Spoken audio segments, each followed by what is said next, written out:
Hi guys, welcome back to the diary of an Indian mom. आज के मेरे इस वीडियो में मैं आप लोगों से शेयर करने वाली हूँ 20 ऐसी एक्टिविटीज जो आप आपके 6 से 12 महीने की एज ग्रुप के बच्चों के साथ कर सकते हैं। अगर आप इस चैनल पर नए हैं तो प्लीज डू कंसिडर सब्सक्राइबिंग, और अगर वीडियो अच्छा लगे, यूजफुल लगे तो please do give it a like, please share and let's just begin. So when I say activities, essentially this is basically play only, लेकिन आप उनके प्ले को थोड़ा सा एक स्ट्रक्चर्ड फॉर्म दे सकते हैं जिससे उनको हेल्प हो सके उनके कॉग्निटिव डेवलपमेंट में, ओवरऑल जो फिजिकल डेवलपमेंट है, मेंटल डेवलपमेंट है, इन सारी चीज़ों में। The first activity is basically drop the ball. तो आप कोई भी आपके घर पे जो कार्टन्स आते हैं कुरियर वाले, you can just make holes in those cottons. ये होल्स आपको उस साइज के बनाने हैं जिस साइज का आपके पास बॉल हो। एसेंशियली छोटे छोटे हमारे पास काफ़ी बॉल्स होते हैं इस एज ग्रुप के बच्चों के खेलने के लिए जो आपने लिए हो।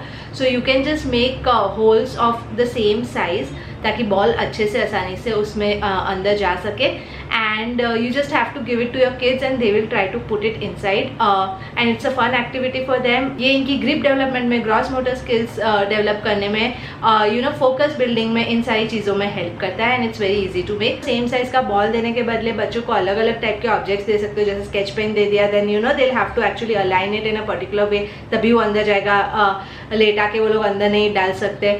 सो आप अलग अलग शेप्स की चीज़ें दे सकते हो जिनको वो लोग थोड़ा मैनुअर करके अंदर डाल सके। So that would be another fun activity for slightly older kids. जो दूसरी एक्टिविटी आप बच्चों के साथ कर सकते हैं वो है कंटेनर्स को ओपन और क्लोज करने वाली activity. Again this is something जो बच्चे इस पॉइंट पे सीख ही रहे होते हैं। सो आइडियली अगर आप कोई भी पुश वाले जिनके लिड्स होते हैं वैसे कोई भी कंटेनर लेंगे, और अगर वो बड़ी साइज के, if you give it to the kids they will try to close it, put it in the exact place so that it can close properly. They try to open it. Opening is something that they learn before. यानी 6-7 महीने के बच्चे हो तो पकड़ के खोलना सीख जाएंगे। जैसे जैसे बच्चे अराउंड 8-9 महीने के ऊपर के होंगे, then they also try to place the lid back in that place and close the container. So this is something again बच्चे बहुत एंजॉय करते हैं। जो तीसरी एक्टिविटी है वो है कलर सेंस डेवलप करने के लिए की activity.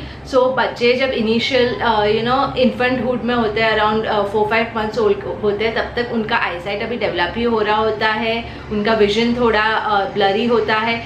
Gradually they start recognizing colors and all, so this is a good time to start introducing them to different colors. Obviously it will take some time for them to start understanding या differentiating, लेकिन इसके लिए जो activity हम करना पसंद करते हैं वो आपके पास कोई भी जंबो ब्लॉक्स हो या कोई भी बॉल्स हो, कोई भी ऑब्जेक्ट्स हो जो सिमिलर कलर के, so we just group similar colour के ऑब्जेक्ट्स टुगेदर अलग अलग उसमें, and then I keep some object separately जो कि मिक्स्ड कलर के होते हैं, and then along with the baby you can actually pick up and say कि वो ये कौन सा कलर है, this is blue basically, so it goes into this group.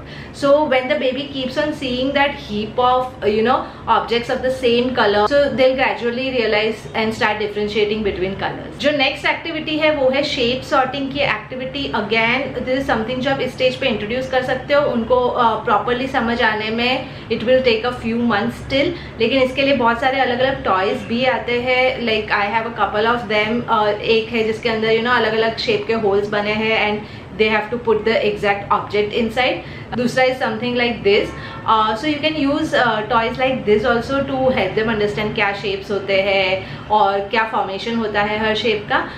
If you don't want to really buy toys तो आप again एक carton ले सकते हो, उसमें अलग अलग shapes के cutout बना सकते हो, and you can actually give them objects of that particular shape, या you can actually cut out cardboard के छोटे छोटे ticket sized cuttings and give them ताकि वो लोग they can place it on the right shape. But circle would be something which will be very simple for them. तो इस age group पे वो लोग सर्कल को exact slit में प्लेस कर पाएंगे। जैसे जैसे वो थोड़े से बड़े होंगे then squares will be the second thing that they will be able to manage. So with age they'll learn different shapes, but this is a good time to introduce. जो नेक्स्ट एक्टिविटी है वो है music based activity. Again इस age group के बच्चे they love music, उनकी auditory skills जो होती है वो इस टाइम पे डेवलप हो रही होती है। So it's a very good idea to use music as a form of activity. बहुत बेसिक चीजें आप कर सकते हो। घर के जो बर्तन है आपने दे दिया, साथ में बेलन दे दिया, they can sit and just bang it on the utensils, और उसमें अलग अलग आवाज आएगी and they will love it. और बहुत सारे टॉयज भी आते हैं पियानो एंड ऑल, वेयर वो लोग हाथ मारेंगे। ड्रम्स आते हैं, फ्लैश ड्रम्स, वो लोग हाथ मारेंगे और म्यूजिक बजेगा। So that is something that they will really enjoy. The next activity is basically who is on the other side of the mirror. So इस एज ग्रुप के बच्चों को बहुत ज़्यादा फैसिनेशन होता है मिरर्स से, और अपना रिफ्लेक्शन या आप उनके साथ कोई खड़ा है तो उनका रिफ्लेक्शन देखना है, because it's something very new for them कि वो यहाँ भी और सामने भी ऐसा कैसे है. So any activities related to mirror, यानी कुछ नहीं, और आपने बच्चों को मिरर के सामने खड़ा कर दिया या मिरर को नीचे रख दिया, वहाँ पे उनको क्रॉल करने दिया, and they will keep on looking at themselves, they will keep on making faces. You can make faces with them and they can you know see it in the mirror. आप अलग अलग body parts का identification बता सकते हो कि ये knows है, उनको सामने मिरर में भी दिखेगा. You can touch their nose and show. So there are a lot of fun activities जो आप मिरर के सामने कर सकते हैं. Kids really enjoy this a lot. Next activity है fetch the ball. This is again something जो उनके फिजिकल डेवलपमेंट के लिए भी बहुत अच्छा है, उनका ग्रिप और सब कुछ डेवलप करने के लिए भी बहुत अच्छा है. बहुत सारे सॉफ्ट बॉल्स आते हैं, आप वो यूज कर सकते हो, या कोई भी जो लाइट बॉल होता है यू नो जो पूल में यूज करते हैं, या आपको बाहर यू नो वो पार्क्स के बाहर और ऐसे मिलते जो बलून से थोड़े हैवी वेट होते हैं but are not proper like football basketball type के balls. You can use those balls and you can just throw them towards the kids so they'll try to catch it and then they'll you know throw it back. That's one form of it.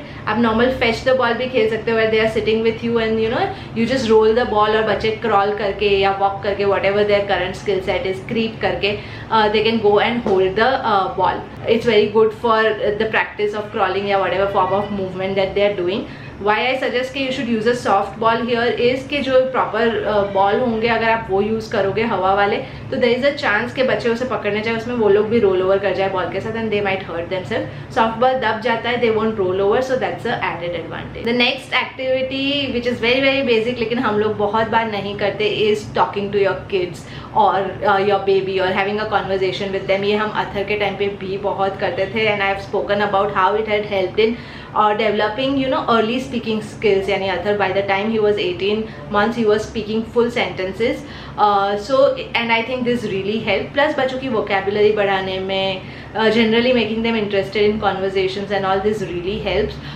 So basically what you have to do is आप जो भी कर रहे हो बच्चों के साथ, आप बच्चों के साथ डे टू डे खाने की चीज़ कर रहे हो, डायपर चेंज कर रहे हो, नहला रहे हो, नीचे घुमाने गए हो, just talk to them about it. Like they can see what is happening, they can feel what is happening, but you also talk about it.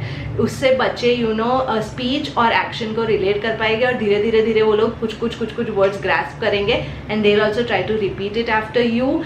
They'll look at your lip movements and they'll you know try to figure out कि कैसे बोलना है and this will really help. Okay, I think this video is going to be very long. I'm going to break it into 2 parts. I think 10 activity जब हो जाएगी तो I'll make it part 1 and the remaining 10 I'll share in the next part. The next activity similar to talking is reading. बहुत बार हमको लगता है कि इतने छोटे बच्चों के साथ reading you know is very strange, but इस उम्र के बच्चे enjoy करते हैं books read करना. There are age appropriate books. I've spoken about them. I think मैंने पहले video भी बनाया था, उसमें भी I had shown a few books. ये पीछे आपको पेपा पिग वाली दिख रही होगी, that's a musical book. Touch and feel books आती है, बहुत छोटी छोटी पॉकेट बुक्स आती है जिसके अंदर यू नो अलग अलग ऑब्जेक्ट्स होते हैं. सो you can use those kind of books. मैं तो अथर की बुक्स भी यूज़ करती हूँ मेरा के साथ. I will just open 1 page. पूरी book obviously it's difficult to you know go through the entire book with a kid of that age, but उस बुक में जो भी पिक्चर्स बनाए हुए हैं, वी टॉक अबाउट देम, कौन से कलर के हैं, ये है वो है, and Meera enjoys that and that's an excellent bonding activity and that will also eventually help them in developing their speech and conversation skills. बहुत बार हमको लगता है कि जल्दी क्या है बच्चों को बोलना सिखाने की and all of those. Completely agree, but because I am a second time mother I would really you know say this from my experience कि बच्चे जब जल्दी बोलना सीखते हैं it's very good for them क्योंकि उनके फ्रस्ट्रेशंस क्रैंकीनेस बहुत कम होता है. They able to express their needs which is a big win for them. यानी उनको क्या चाहिए सब बता पाते हैं. जब बच्चे नहीं बता पाते till a certain age they start getting aggressive, they start throwing tantrums, ये सब होता है. जो नेक्स्ट एक्टिविटी है वो है एक discovery basket which is essentially आप कोई भी घर में कंटेनर है, बास्केट है, कढ़ाई है, कुछ भी है, you can just put you know 10-15 random items. कोई खिलौने डाल दिए, कोई फ्रूट्स डाल दिए, कोई बुक्स डाल दी, कोई कलर क्रेयॉन्स डाल दिए, and then you can just you know कि अब क्या निकालेंगे, just close your eyes and just pull out an object and say oh wow ये कलर निकला, this is what colour is this is red colour. So when you do such activities you know हर दूसरे तीसरे दिन पे आप कुछ कर रहे हो तो बच्चे अगेन ऑब्जेक्ट आइडेंटिफिकेशन बहुत आसानी से सीख जाते हैं. You won't have to put any extra effort. They will also enjoy it a lot. उनको भी अंदर से हाथ निकालने में बड़ा मजा आएगा.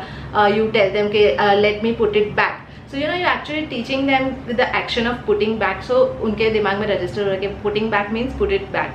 सो they start understanding also a lot of things earlier and you can start you know actually talking to them at this young age. Okay, so like I said बहुत लंबा वीडियो हो रहा है, 10 एक्टिविटीज हो गई है. So I am going to put an end to this video right here. बाकी की 10 एक्टिविटीज़ मैं शेयर करने वाली हूँ इस वीडियो के पार्ट 2 में. So come back, watch that, they are very interesting activities.